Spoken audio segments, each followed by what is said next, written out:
శ్రీరామాలయం వారి యొక్క ఆహ్వానం.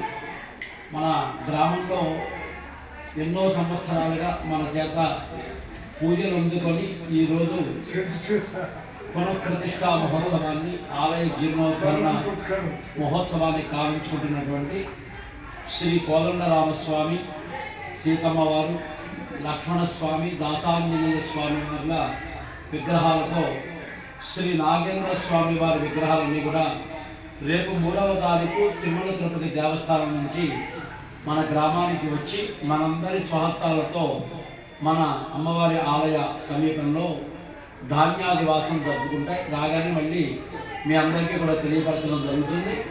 అనంతరం ఆ ధాన్యాదివాసంలో ఉన్న మూర్తుల్ని 12వ తారీఖు ఈ నెల మనందరం కూడా బుధవారం నాడు అక్కడికి వెళ్ళి ఆ విగ్రహాలని ధాన్యంలోంచి తీసి శుభ్రంగా వాటిని చక్కని నీళ్ళతో జలాదివాసంగా కడిగి విగ్రహాలని ఒక ట్రాక్టర్లో కానీ ఒక బడవలో కానీ శుభ్రంగా భేదించుకొని చక్కగా కట్టుకొని అక్కడి నుంచి గ్రామం 4 వీధులు కూడా ఈ వాహనాలు తిరగటానికి వెసులుబాటుగా ఉండే ప్రతి వీధిలోనూ కూడా మన శ్రీరామాలయ మూర్తి విగ్రహాలన్నీ కూడా శోభాయాత్రగా బయలుదేరి ప్రతి ఇంటి ముందుకి వస్తాయి.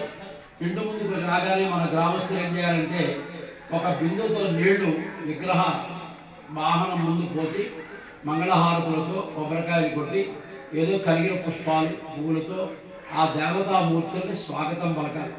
ఎందుకంటే దాన్ని శోభాయాత్ర అంటాం.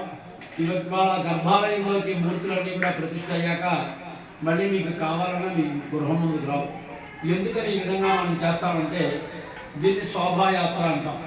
అంటే గ్రామానికి పరిరక్షకుడిగా శ్రీ మహావిష్ణు అవతార పురుషుడైన శ్రీ కోదండరాముడు ప్రతిష్ఠ అవుతున్నాడు కనుక ఈయన గ్రామంలో ఉన్నటువంటి ఇళ్ళన్నీ చూసుకోవాలి. మనం ఏ విధంగా చూసుకోవాలంటే వీళ్ళందరినీ కూడా కాపాడుతాడు కనుక ప్రతి ఒక్కరూ కూడా గ్రామంలో ఉన్న వారందరూ కూడా ఆ మూర్తి విగ్రహాలకి తమకు తోచిన స్వాగతాన్ని పలుకోవాలి. ఎప్పుడైతే విగ్రహాలు మన ఇంటికి వస్తున్నాయో చక్కగా ఇంటి ముందు శుభ్రంగా ఆవు పేడతో అలికి చక్కగా కలాపు జల్లుకుని ముగ్గులు వేసుకుని మనం ఏ విధంగా పండగ వాతావరణాన్ని జరుపుకుంటామో ఆ విధంగా ఆ మూర్తి విగ్రహాన్ని మనం స్వాగతం పలకాలి. పలికి యాగశాల దగ్గరికి మధ్యాహ్న కాలం కల్లా తెచ్చి బళ్ళు మీద ఉంచుతాం. సాయంత్రం యాగశాల ప్రవేశం అయ్యాకే ఆ విగ్రహాన్ని మనం దిప్పడం జరుగుతుంది. ముందుగా యాగశాల దగ్గర సాయంత్రం 4:30-5 గంటలకల్లా మనందరం కూడా ఎవరైతే ఈ ప్రతిష్టలో కంకణం కట్టుకుని కూర్చుంటున్నామో ఎన్నో తరాలుగా ఇక్కడ మనం సేవ చేస్తున్నాం పెద్దలతో కలిసి ప్రతి ఒక్కరూ కూడా కులము, మతము, భేదము, వర్ణము అనేది లేకుండా దంపతులుగా శుభ్రంగా తలకి స్నానం చేసి కంకణం ధరించడానికి దంపతులుగా వచ్చి యాగశాల వద్దకు వచ్చి ఉండాలి. సాయంత్రం అక్కడ శ్రీమూర్తి ఆరాధనలతో ముందుగా విశ్వక్షాల పూజ చేసి గోపూజ చేసి ఆవు పంచకంతో ఆ యొక్క యాగశాలను శుద్ధి చేసి ఋత్వికులతోటి యజమానులతోటి కంకణం కట్టుకున్నటువంటి దంపతులతో యాగశాల ప్రవేశం జరుగుతుంది. ప్రవేశంలో యాగశాలకి 8 దిక్పాలకులు ఆవాహనం చేస్తూ 4 ద్వారాలు ఉంటాయి. ద్వారంలో యజుర్వేదము, అథర్వ వేదము, సామవేదము, ఋగ్వేదము అని ఉంటాయి. ఈ వేద పురుషులను ఆవాహనం చేసి యాగశాలకు ప్రవేశం చేస్తాం.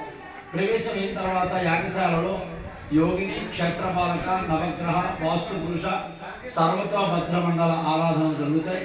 అనంతరం బ్రహ్మకలశ స్థాపన చేస్తాం. బ్రహ్మకలశ స్థాపన అయిన తర్వాత ప్రధాన ప్రతిష్టా దేవత అగ్ని ప్రతిష్టాపన కార్యక్రమాలతో ఈ రామాలయంలో ప్రతిష్ఠించబడేటువంటి విగ్రహ మూర్తులన్నీ కూడా మనందరం కూడా జలాదివాసం చేస్తాం. సుగంధ జలాలు, 5 రకాల నదీ జలాలు మేము తీసుకొస్తాం.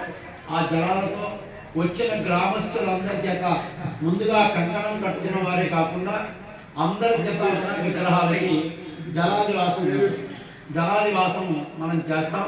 అనంతరం జలాదివాసం అయ్యాక మంగళహారతి, స్వామివారి యొక్క దివ్యాశీర్వచనాలతో తీర్థ ప్రసాద వితరణ జరుగుతుంది.